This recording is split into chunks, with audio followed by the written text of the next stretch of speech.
এই যে আমরা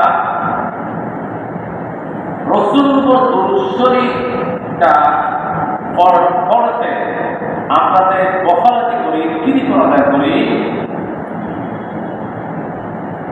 আল্লাহ হাবিব সবচেয়ে ওই উম্মতকে বহিল বলেছেন, কৃপণ করেছেন যে আমার উম্মতের নারী আমার নাম শোনার সাথে সাথে দুরূদ শরীফ পড়ল না, দুরূদ পড়ল না, সেই আমার উম্মত হচ্ছে বড় কৃপণ। নামাজে কত দমক কথা, সত্য কথা। এই যে আপনার মসজিদে ঢুকছেন না, মসজিদে ঢুকার একটা দোয়া আছে কিনা কথা বলেন।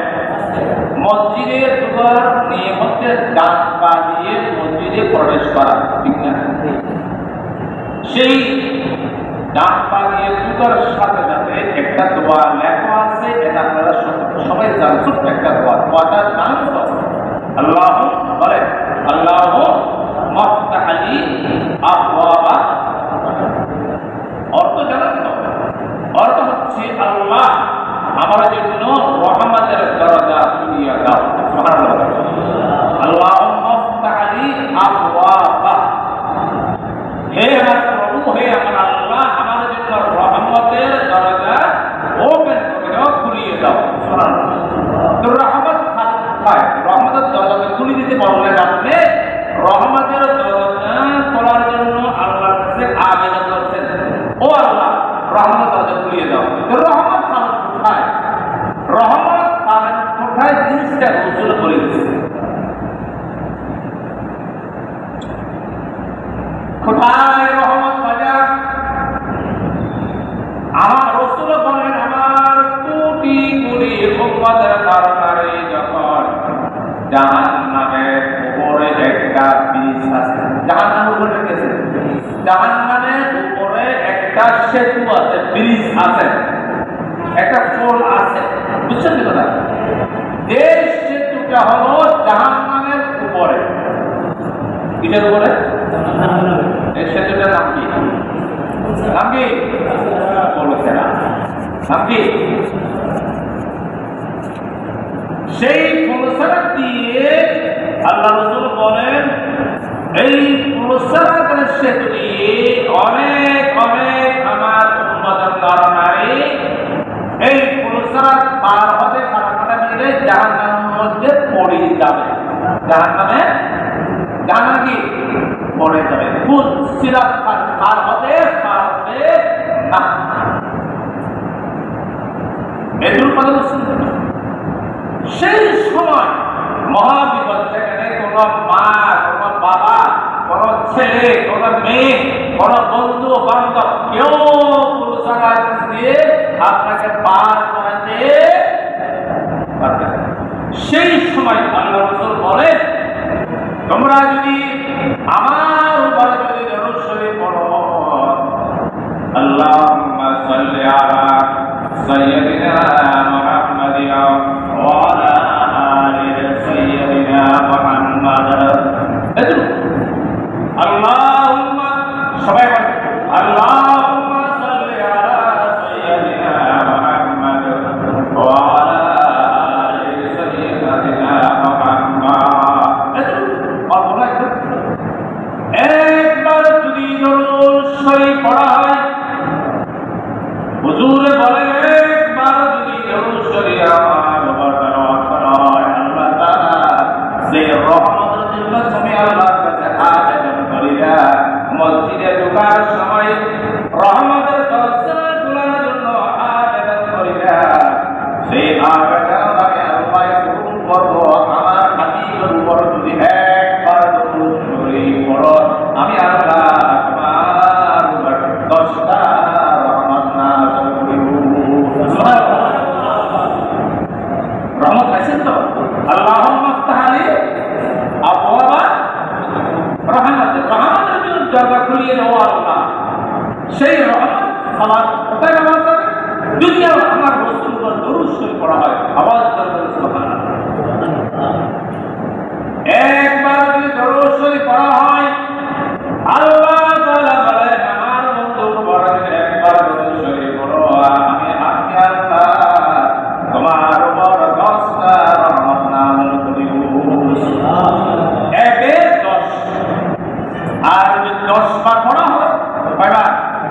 10 বার বড় হলে তাহলে রহমত পাবো কয়টা? 1000। কয় হাজার? 1000 বার যদি দরুদ শরীফ পড়া হয় তাহলে রহমত পাবো 10,000 রহমত আল্লাহ আমাদের দান করবেন। সেই দরুদ শরীফের ফজিলত 1 এ 10, 10 10 100, 100 10 1000 হয়। সেই নবীজি বলেন যখন জাহান্নামের পুল সালাত যখন পার হতে পারবে না, লক্ষ কোটি কোটি আমার উম্মতের নরনারী জাহান্নামের সেতু থেকে, ব্রিজ থেকে জাহান্নামের পক্কর পক্কর যখন পড়িয়ে যাবে, সেই সময় আমার উপর যারা দরুদ শরীফ পড়ল ওই দরুদটা পুলসারাতের সামনে দিয়া আপনাকে তাদের দরুদ শরীফের খাতে বার করিয়া সিরাত মুস্তাকিমে নিয়ে যাবে।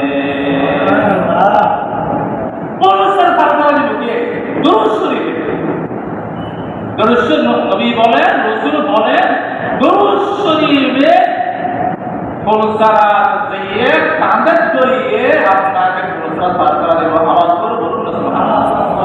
দরুদ শরীফ পড়েন তো মনকে উজাড় করে মহব্বতের সহায়তা আল্লাহর নবীর উপর দরুদ শরীফ পড়বেন। পড়বেন ইনশাআল্লাহ। মসজিদে ঢুকছেন, আল্লাহুম্মা তাআলা আবওয়াব রাহমাতি, আল্লাহ রহমত দরজা খুলিয়া দাও।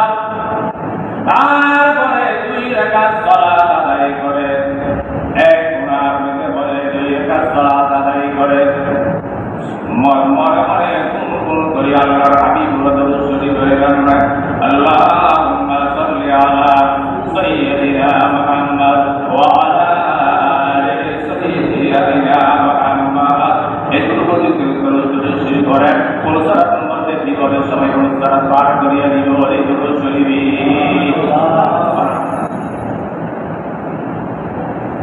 তারপর রাসূল বলেন কোন আমার উম্মতের নরনারী পাপ করলো, গুনাহ করলো, উহুদের পাহাড় সম পরিমাণ যদি আমার উম্মতের নরনারী গুনাহ যদি করে থাকে, আশা লাগে আশা কোরআন হাকিম আল্লাহ শিখিয়ে দিয়েছেন কোন গুনাহগার বান্দা বান্দী যদি গুনাহকে স্মরণ করে ও হাবিব আপনার দরবার আসে। সাহাবারা গুনাহ করার রাসূল দরবার আসছে, ইয়া রাসূলুল্লাহ আমি গুনাহ করেছি, আমি অপরাধ করেছি, আমি জানা করেছি, আমি বেবিচার করেছি। অহরহ সাহাবারা রাসূল দরবারে স্বীকার আসতো। আল্লাহ তাআলা বলেন ও আমার হাবিব কোন গুনাহগার আমার বান্দা বান্দী যদি তোমার কাছে আসে বলে ফাসফাইন জাআউকা ফাসফাউল্লাহ ওয়াসতাগফির রাসূল লাওয়াজাল্লাহ তাওয়াবার রাহিম। আমার আল্লাহ বলেন কোন গুনাহগার বান্দা বান্দী যদি ও হাবিব আপনার দরবারে এসে যদি বলে ও আমার রাসূল, ও আমার হাবিব, ও আল্লাহর রাসূল, আল্লাহর হাবিব আমি গুনাহ করেছি, আমি গুনাহ করেছি। গুনাহগার বান্দা বান্দী যখন রাসূলের দরবারের মধ্যে এসে রাসূল খুশি হবে, গুনাহ করার পরে রাসূলের দরবারে রাসূল খুশি হবে, খুশি নাকি বেজার? গুনাহগার উম্মত যখন রাসূলের দরবারে মধ্যে এসে বলে ইয়া রাসূলুল্লাহ আমি গুনাহ করেছি, সাথে সাথে রাসূলের চেহারা মুবারক নিচের দিকে ফেলাইয়া মনে মনে আফসোস করে মাহবুব আমার বান্দা আমার উম্মতে তোমার বান্দা আমার উম্মতে গুনাহ করছে। মনে মনে আল্লাহকে স্মরণ করে ও মাহবুব আমার গুনাহগার উম্মত আমার দরবারে এসেছে। আল্লাহ তাআলা তখন জবাব দিয়ে দেখেন বাইনে জাউকা ফাস্তাগফিরুল্লাহ ওয়াস্তাগফির রাসূল ওয়াজাদুল্লাহ তাওয়াবার রাহিম। ও হাবিব গুনাহগার বান্দা যখন আপনার দরবারে আসে আপনার কাছে যদি গুনাহর কথা বলেন আমি আল্লাহ আপনার উসিলায় তার জিন্দেগীর আমি আল্লাহ মাফ করে দিই। রাসূল কাছে আসার পর রাসূল যদি বলে আমি গুনাহ করেছি, রাসূলের মরণে আল্লাহকে স্মরণ করেন, গুনাহগার বান্দা আমার কাছে আল্লাহ বলিয়েছেন আপনাদের দেশে যদি খালেস নিয়ে দেয় লাওয়াজাদুল্লাহ তাওয়াবার রহিমা, উনি যদি খালেস নিয়ে দেয় তওবা করে আমি আল্লাহ তাআলাকে তার জিন্দেগির तमाम গুনাহ আমি আল্লাহ মাফ করে দেব। আওয়াজ করুন সুবহানাল্লাহ।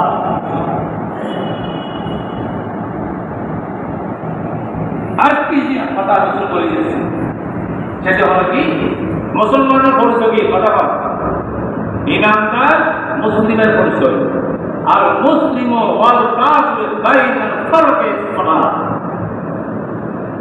মুমিন এবং কাফিরদের মধ্যে পার্থক্য হলো পরিচয় হলো as-সালাত, নামাজ। সুবহানাল্লাহ।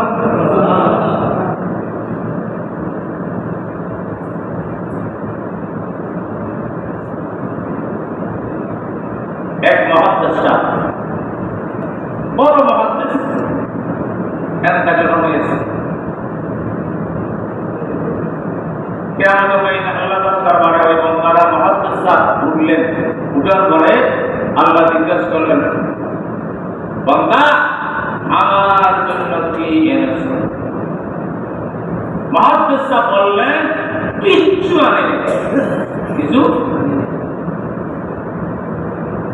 মুহাদ্দিস বললেন কিছু আনেনি।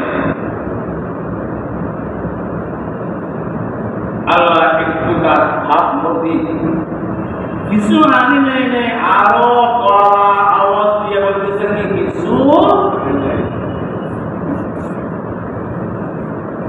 ওই মুহাদ্দিস বলবেন আল্লাহ কিছু আনি নেই। আল্লাহ একটু নারাজ হয়ে গেলেন, কি বললেন বান্দা কিছু তো আনুস নেই, আরো গলা জোর দিয়ে বলতে কিছু আনি নেই। ওই মুহাদ্দিস বলে আল্লাহ কিছু আনি নেই, একটা জিনিস তোমার কাছে আনলাম, আমার মুখের সাদা দাড়ি নিয়ে এসেছি। কি বললেন? কিছু আনি নেই, সাদা দাড়ি নিয়ে তোমার হাতে আসছে। এই যে দাড়ির মর্যাদা, রাসূল দুনিয়াতে আসছেন দাড়ি নিয়ে, আর রাসূলের দুনিয়াতে দাড়িওয়ালাদেরকে পছন্দ করতেন, মহব্বত করতেন। সুবহানাল্লাহ। আর সেখানে রাসূল দাবি করেন মুখের মধ্যে কোনো দাড়ি নেই, কিন্তু মধ্যে চিঠি বিয়েতে পাথর দ্বিতীয় আছে রাসূল কোনো চেহারার মধ্যে রাসূলের কোনো কি নাই, সুন্নাত নাই, বিবির আছে রাসূল করা একটা পাথর। ওই মুহাদ্দিস বললেন কিছু আমল নিয়ে দুনিয়া থেকে আনি, একমাত্র সাদা দাড়ি নিয়ে তোমার কাছে এসেছি। তারপর মুহাদ্দিস বললেন আল্লাহ আমি শুনেছি আমার ওস্তাদ থেকে, আমার ওস্তাদ শুনেছেন আরেকজন থেকে, আরেকজন থেকে, আরেকজন থেকে, সাহাবা কেরাম থেকে শুনেছেন ওই ব্যক্তির থেকে, সাহাবা কেরাম থেকে শুনেছেন, সাহাবী শুনেছেন আপনার হাবিব থেকে, আপনার রাসূল থেকে। কি শুনেছেন? ইন্নাল্লাহ লা ইয়াস্তা'জু শাইবাতান লাম ইউআযিল। আমি শুনেছি আমার ওস্তাদ থেকে, আমার ওস্তাদ শুনেছেন তার ওস্তাদ থেকে, তারপর তার ওস্তাদ থেকে, তারপর তার ওস্তাদ থেকে, হ্যাঁ থেকে সাহাবী থেকে, সাহাবী শুনেছেন আপনার হাবিব থেকে, আপনার হাবিব শুনেছেন আপনার থেকে। রাসূলের কাছ থেকে শুনছেন, রাসূলের কাছ থেকে শুনছেন আল্লাহ থেকে। এই জন্য নিশ্চয়ই আল্লাহ তাআলা ইন্নাল্লাহা লা ইয়াস্তা'জু শাইবাতান লাম ইউআযিল। আর মুখের দাড়ি সাদা হলো, আমার দাড়িওয়ালা ব্যক্তি হলো, তুমি আল্লাহ নাকি তাকে লজ্জা করো, সম্মান করো, ওই বান্দাকে তুমি ইজ্জত দান করো। সুবহানাল্লাহ। দাড়িওয়ালা ব্যক্তিকে আপনি সম্মান দেন, গুনাহ লিখতে আপনি লজ্জা বোধ করেন। এবং আল্লাহ তুমি এটাও বলেছেন লাম ইউআযিব, ওই দাড়িওয়ালা ব্যক্তিকে আপনি নাকি কিয়ামতের ময়দানে আযাব দিবেন না। আল্লাহ লা ইস্তাইবু শাইআন, কোন বান্দা যদি কোনো কিছু ইয়াদ করে না আসে, তিনি যদি মুখে সাদা দাড়ি নিয়ে অথবা মুখে দাড়ি নিয়ে এসে আপনি লাম ইউআযিব, ওই বান্দাকে আপনি আযাব দিবেন না। কার কথা? আল্লাহ তোমার কথা। সাথে সাথে আল্লাহ বললেন, বান্দা তুমি যে আমার মহত্ব দিয়ে কান দিয়েছো, আমার কান দিয়ে যখন আমাকে বলছো, আমি আল্লাহ তোমাকে সম্মান করলাম, তোমাকে আমি মাফ করে দিলাম। দেখো দাড়ির মর্যাদা কত, দাড়ির মর্যাদা কত। আপনি দাঁড়িয়ে আসছেন ইয়ন সালার জন্য, কিন্তু আপনার চেহারার মধ্যে পাস করে যান, ফুটারও যান, দাঁড়িয়ে আসলে কি ইয়ন শেষ করবেন না।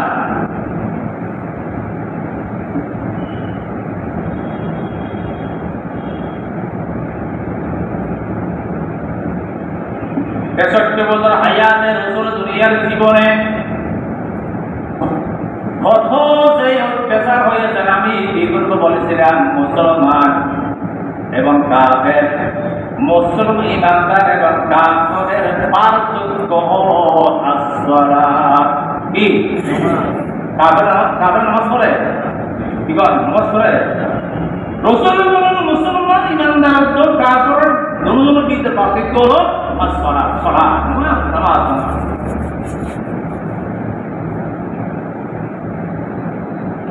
মানুষ ইন্তেকালের পূর্বে সাকরাতুল মউত যখন শুরু হয়ে যায়, ডানে বাঁয়ে সামনে পিছনে ছেলে সন্তানরা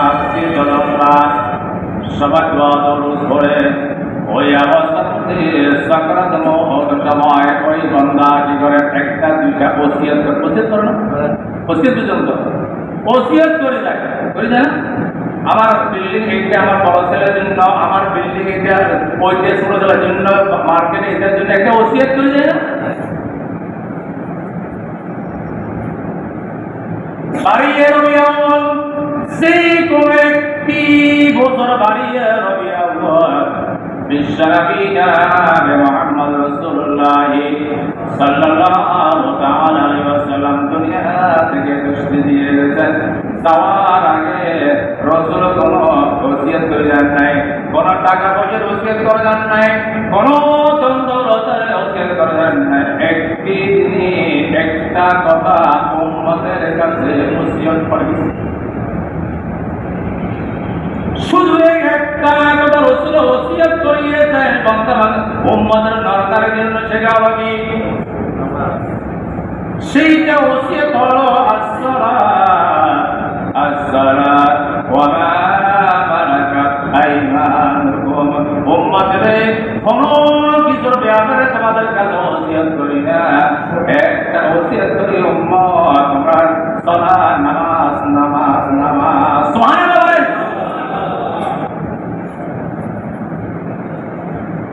উম্মতের যেন নামাজ আদায় করে রাসূল ওসিয়ত করিয়েছেন, উম্মতরে জীবন কখনো নামাজ ছাড়িবে না। কারণ আমি যে নামাজ কায়েম করতে যাই 23 বছর নবুয়তের জীবনে করতে আমি রাসূলের নামাজ কায়েম করতেছি, অনেক নির্যাতিত হয়েছে, অনেক মারকেন নাই। এই যে আপনি নামাজ পড়তেছেন, আমাদেরকে তো দিতেছে কথা, আপনি যে শহীদে দিতে শহীদের উপর আপনাকে তো অন্য বাড়া কেউ বোঝা অর্থ করে দিয়েছে পর্যন্ত। দেখেন রাসূল হাদিস কি বলেন, বিখ্যাত মুহাদ্দিস মুফতি আব্দুল্লাহ ইবনে মাসউদ রাদিয়াল্লাহু তাআলা, যিনি ইমাম আবু হানিফা রাহমাতুল্লাহর উস্তাদ, আমাদের মাযহাবের ইমাম, ইমামে আযম ইমাম আবু হানিফা রাহমাতুল্লাহ থেকে হাদিস রাওয়ায়াত বেশি করেছেন। তিনি হচ্ছেন আব্দুল্লাহ ইবনে মাসউদ রাদিয়াল্লাহু।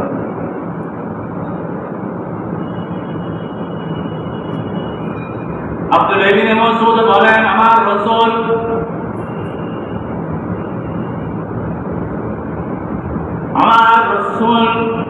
নামাজে সাহানে কামার মার মধ্যে নামাজ রত قال قال رسول الله صلى الله عليه وسلم قائم يصلي عند الكعبة وجمع قريش في المجالس আমার রাসূল কাবা শরীফের সদরের মধ্যে নামাজ কায়েম করতেছেন, নামাজ আদায় করতেছেন। ইউসাল্লি ইন কায়মা ইউসাল্লি ইনদাল কাবা, কাবার সদরে রাসূল নামাজ আদায় করতেছেন। ওয়া জামা কুরাইশিন বিল মাজালিস, ওইদিকে কুরাইশ বংশরা তারা কয়েকজন একজন হল একাত্তা হল।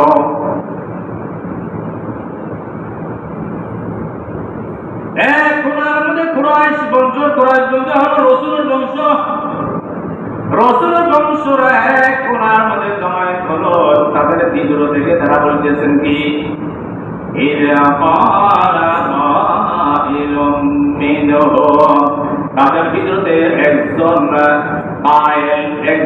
ব্যক্তি বলতে লাগিল কি আলা তামদুরুনা ইলা হাদিল মারআ, দেখো দেখো ওই মুহাম্মাদের কিছু লোক আমাদের ভিতর থেকে আমাদের জনসমর্থক বাপদাদার কর্মচারী মুহাম্মাদের কি শুরু করছে তোমরা সবাই দেখো। নাউজুবিল্লাহ। আলা তামদুরু, আলা আলা আরবিতে গ্রামারে আলা বলা হয় আগার হো, হুঁশিয়ার হো, অর্থাৎ আশ্চর্য কোন ঘটনাকে আরবিতে আলা বলা হয়। পূর্বে তাজ্জব, তাজ্জব ঘটনাকে যেমন 10 নম্বর 12 নম্বর সিন চললে কি রাডার অফিস থেকে একটা হুসুল বাজানো হয়, আওয়াজ দেওয়া হয় বড় আকার করে। তাজ্জব একটা ঘটনা, অসংখ্য মানুষ তোমরা শুনো, ওই মানুষরা শুনো, এখন পানি আসবে, বন্যায় আপনারা নিরাপদে স্থানে চলে যান। এরকম কি কাবার ঘোরার জন্য কাবারা বললেন আলা তানজুরু ইলা হাদাল মারআ, এই মুহাম্মদ কি করে বাপদাদার মধ্যে আগ করে কি করে তোরা একটা সাহা তোরা সাহা আইয়ুকুম ইয়াবুলু ইলা জারিন ইলা ফুলানিন ফায়াবুদু ইলা মারিহা ওয়া তামিহা ওয়া তুরাদিহা, তোরা কে পারবি আমাকে বল। ওই রে কসাই হানাতের জায়গানে ওর জব করে, বেড়া জব করে, টুম্বা জব করে, ওই কসাই হানার দল কে পারবি ওদের নাড়ি বুড়ি এবং মোটা রক্ত এই কুল খারাপ জিনিস মহিলা জিনিসকে আনতে পারবি। ওই কুরাইশ বংশ থেকে একজন বললেন বায়ুজীব, আমি পারবো, আমি আনতে পারবো। বায়ুজীব জবাব দিল আমি আনতে পারবো। وَصَنَعَهُ بَيْنَ كَتَبِينَ طَلَقٌ مُنْطَلِقٌ إِلَى فاطمة رضي الله تعالى عنها, ওই ব্যক্তি ওখান থেকে একজন ব্যক্তি তার নাম হলো ওকবা, নাম কি ওকবা, আইন ওকবা, কারণ এই সেম নাম বড় হাদিসে আটটা নাম আছে, তাদেরকে ওকবা এটা আসতে জানে। বায়ুজীব ওকবা দাঁড়িয়ে বললেন আমি পারবো, মহিলা বর্ণনা ওদের মারা আমি আনতে পারবো। রক্ত খোসা রক্ত এগুলো আমি আনতে পারবো। তারপরে তারা আনলেন, আনার পরে বিশ্বনবী জনাবে মুহাম্মদ রাসূলুল্লাহ সাল্লাল্লাহু তাআলা আলাইহি ওয়াসাল্লাম যখন সয়দায় গিয়েছেন, ওই কুরাইশরা ওই ওকবা আনাকৃত ওর বানান এমন মুশারফ ফুট এগুলা সব কতদিন ওয়াদাউ বাইনা কতদিন আমার হাবিবের আল্লাহ রাসূল এই পিঠের মাঝখানে যে একটা নিচে জায়গা আছে, এইভাবে দেখুন সইতে যায় মানুষের গর্দান এবং কোমর মাঝখানে একটা নদী হয়ে যায়, খালি জায়গা হয়ে যায়। ওই জায়গার মধ্যে কাফেররা আমার রাসূলের উপর ওরের বাড়ার রক্ত মোতা ফুটাইয়ে দিয়েছে। আওয়াজ বলুন না নাউযুবিল্লাহ।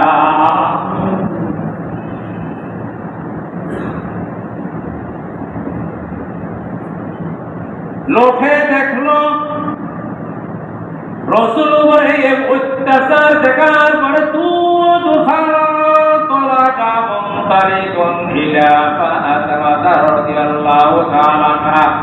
দৌড়ি দৌড়ি যাইয়া লোকেরা দৌড়ি দৌড়ি যাইয়া হযরত ফাতিমা রাদিয়াল্লাহু তাআলা আনহাকে বললেন, ফাতিমা রে, কাবার সতরে তোমার আব্বার উপরে অত্যাচার চলতেছে।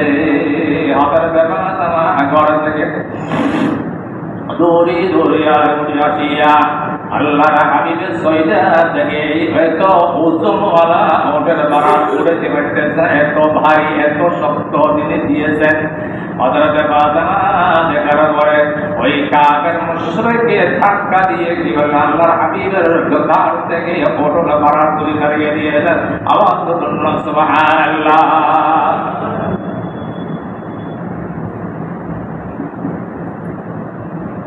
অপরাধ কি? কি অপরাধ? রাসূল অপরাধ কি? একটা অপরাধ মাত্র কি? সালাত কায়েম করা। সুবহানাল্লাহ। নামাজ আদায় করা, কায়েম করা, এটি অপরাধ। আর কি হাদিস শরীফ শুনেন, উরওয়া ইবনে যুবাইর রাদিয়াল্লাহু তাআলা তিনি তার মুরব্বি থেকে মুরব্বি থেকে একটা কথা জিজ্ঞাসা করলেন, কে মুরব্বি হচ্ছেন? মুরব্বি হলো আব্দুল্লাহ ইবনে আমর ইবনে আস রাদিয়াল্লাহু তাআলা।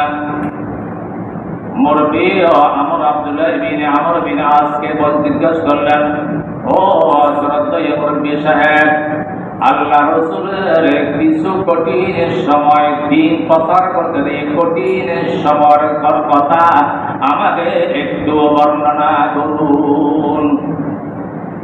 আখবিরনি বিআশাদি মা সানাল মুশরিকুন। আমাকে বলো, আমাকে খবর দাও, আল্লাহর হাবিবের উপর ভীষণ কষ্ট দিয়েছেন মুশরিকরা, এই ঘটনাটা আমাকে একটু বলো। কে বলেছেন? কে বলেছেন? উরওয়া ইবনে যুবাইর। কি নাম বললাম? উরওয়া। একটা মারলাম উরওয়া। উরওয়া জিজ্ঞেস করলেন আব্দুল্লাহ থেকে, আব্দুল্লাহ আমাকে বলো, আল্লাহ রাসূলকে মুশরিকরা যে কষ্ট দিন, একটা কষ্টর ইতিহাস আমাকে একটু বলো।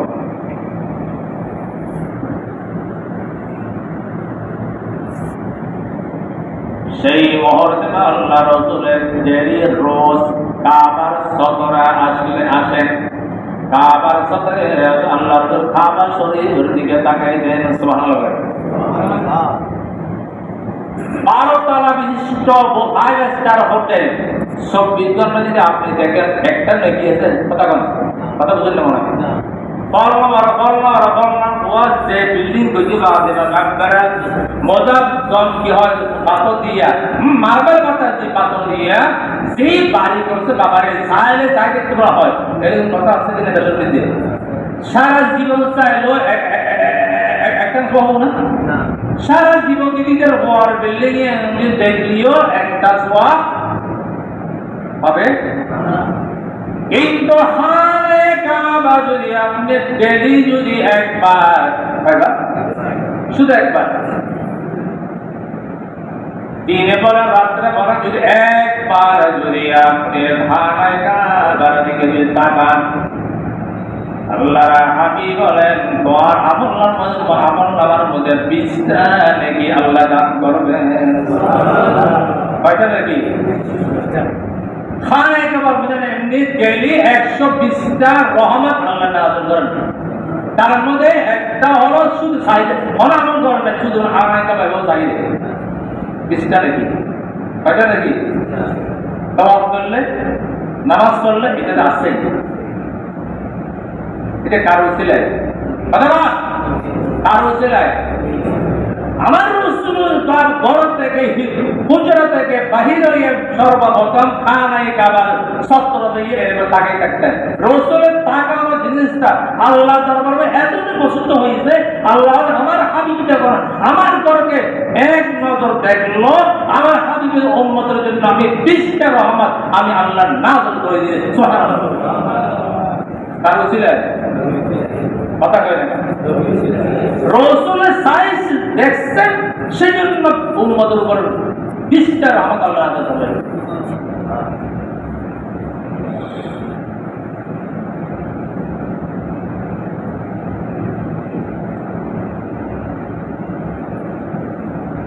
এই খানায়ে কাবার সদরে আল্লাহর হাবিব খানায়ে কাবার দিকে তাকাচ্ছেন, দেখতেছেন।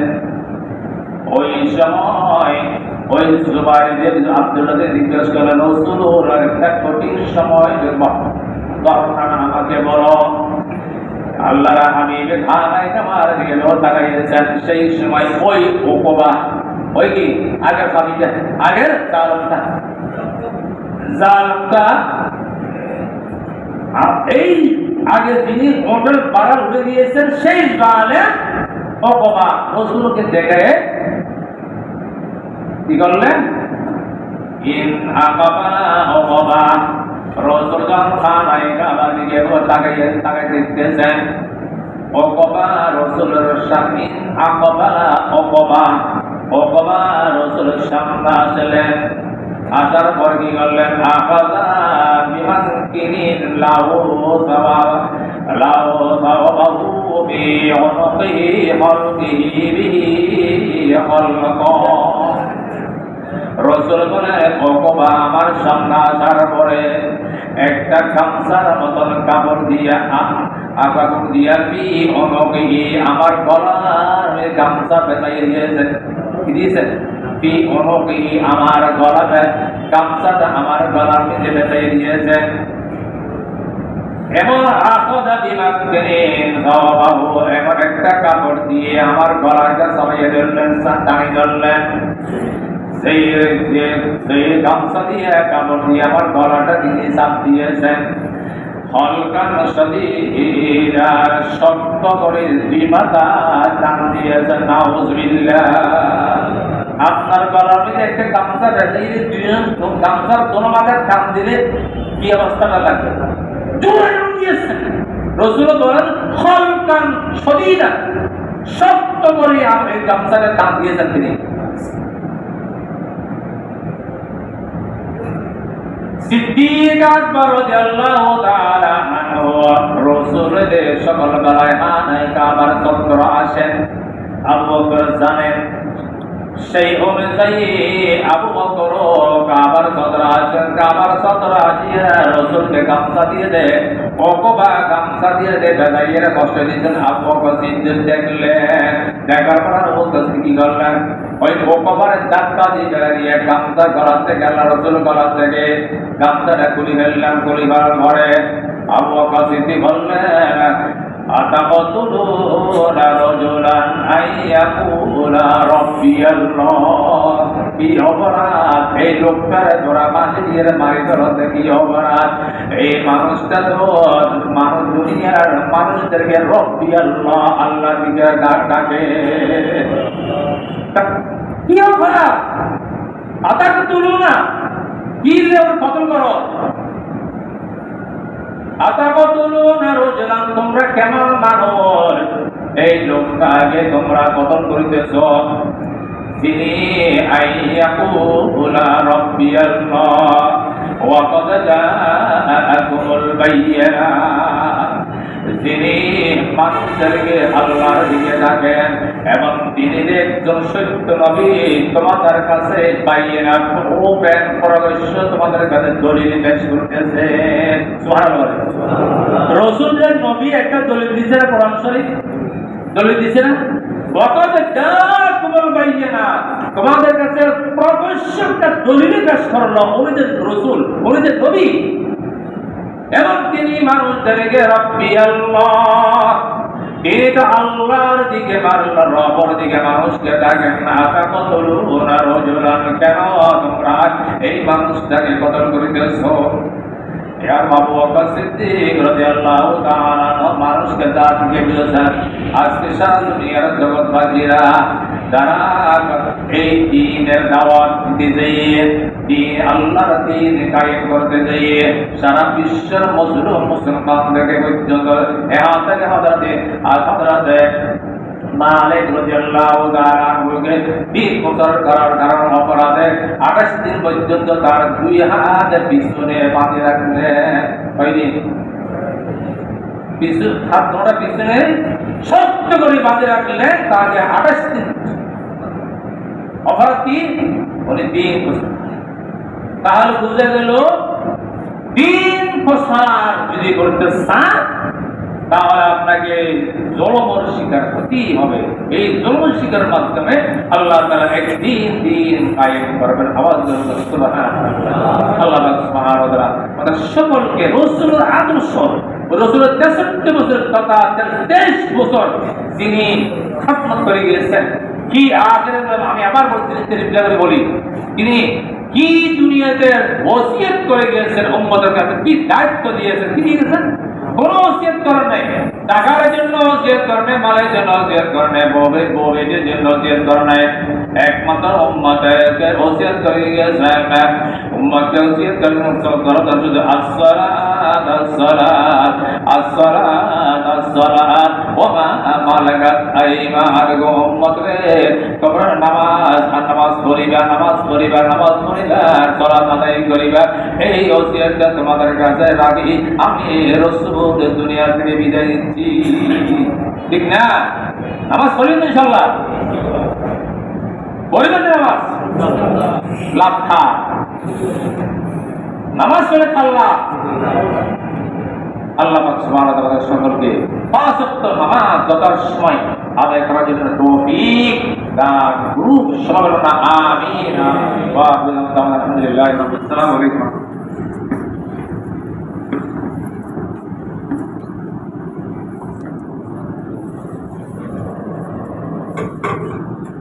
لنكونن من الخاسرين رب ارحمهما كما ربياني صغيرا رب ارحمهما كما ربياني صغيرا আল্লাহ পাক রব্বুল আলামিন পবিত্র জুমার নামাজ আদায় করে মাথা হতে পা পর্যন্ত গুনাহ ডুবা গুনার বোঝানি আল্লাহ তোমার রহমতের দরবারে হাজির মেহরবানি করে দয়া করে জিন্দেগির तमाम গুনাহ থেকে তওবা করলাম। ও আল্লাহ আমাদের সকলের তওবা মঞ্জুর করুন। রব্বুল আলামিন কিয়ামতের ময়দানে আল্লাহ গুনাহগারের যখন আল্লাহ চেহারা দেখিবে তোমার হাবিবের চেহারা মলিন হয়ে যাবে। আল্লাহ আপনার হাবিবের উসিলায় গুনাহগার উম্মতের গুনাহ মাফ করে দাও। আল্লাহ রব্বুল আলামিন জুমার নামাজ হাদিয়াগুলো রক্ষা করে বৃদ্ধি করে সোনার মদিনায় রাসূল পাক রহমানে দরবারে পৌঁছায়া দাও। হুজুর উসিলায় জুমার সামনে করম সামনে করম শ্রোতায় করম আলিয়া করম ঈশ্বর আনন্দে করম যত মুসলমান নরনারী কবর সহিতা সকলের কবর আযাব মাফ করে দাও। আজ আল্লাহ আমাদের যাদের মা নাই, যাদের বাবা আমরা বড় হয়েছি আল্লাহ, যাদের কাছে লেখাপড়া শিখেছি আল্লাহ, মসজিদের প্রতিষ্ঠাতা জানা থাকা মন্দির হাকিমিয়া দুনিয়া হল অন্তর মসজিদের চতুর্থী গুরুস্থানের মধ্যে আমাদের যত আপন জানান কবরস্থ হয়ে যান, সকলের কবর আযাব মাফ করে দাও আল্লাহ। যারা জীবনে আছেন আল্লাহ, তাদের আল্লাহ মারফিক করবেন, রোগ দিয়ে দিয়েছেন মেডিকেলে ক্লিনিকে হাসপাতাল করে সকলের বিমারকে শেফা দান করুন আল্লাহ। রব্বুল আলামিন ঈদ মিলাদুন নবীর মাস তোমার হাবিবের শুভ আকবার মাসে বিদায়ের মাসে আমাদের কাছে দায়িত্ব আল্লাহ ওসিয়ত করে গিয়েছেন নামাজ সালাত আদায় করার জন্য। আমাদের সকলকে পাঁচ ওয়াক্ত নামাজ আদায় করার তৌফিক দান করুন। এই নামাজ যেন আমাদের জন্য হাসরের বিরুদ্ধে মিজানে এবং সমস্ত মুসিবতের সময় এই সালাত যেন আমাদের নাজাতের জরিয়া বানিয়ে দাও। রাব্বি গফির ওয়ারহামনা ওয়া আনতা খায়রুর রাহিমিন। ওয়াসাল্লাল্লাহু তাআলা আলা নবিল আমিন ওয়া আলা আলিহি ওয়া আসহাবিহি আজমাইন বিআফানা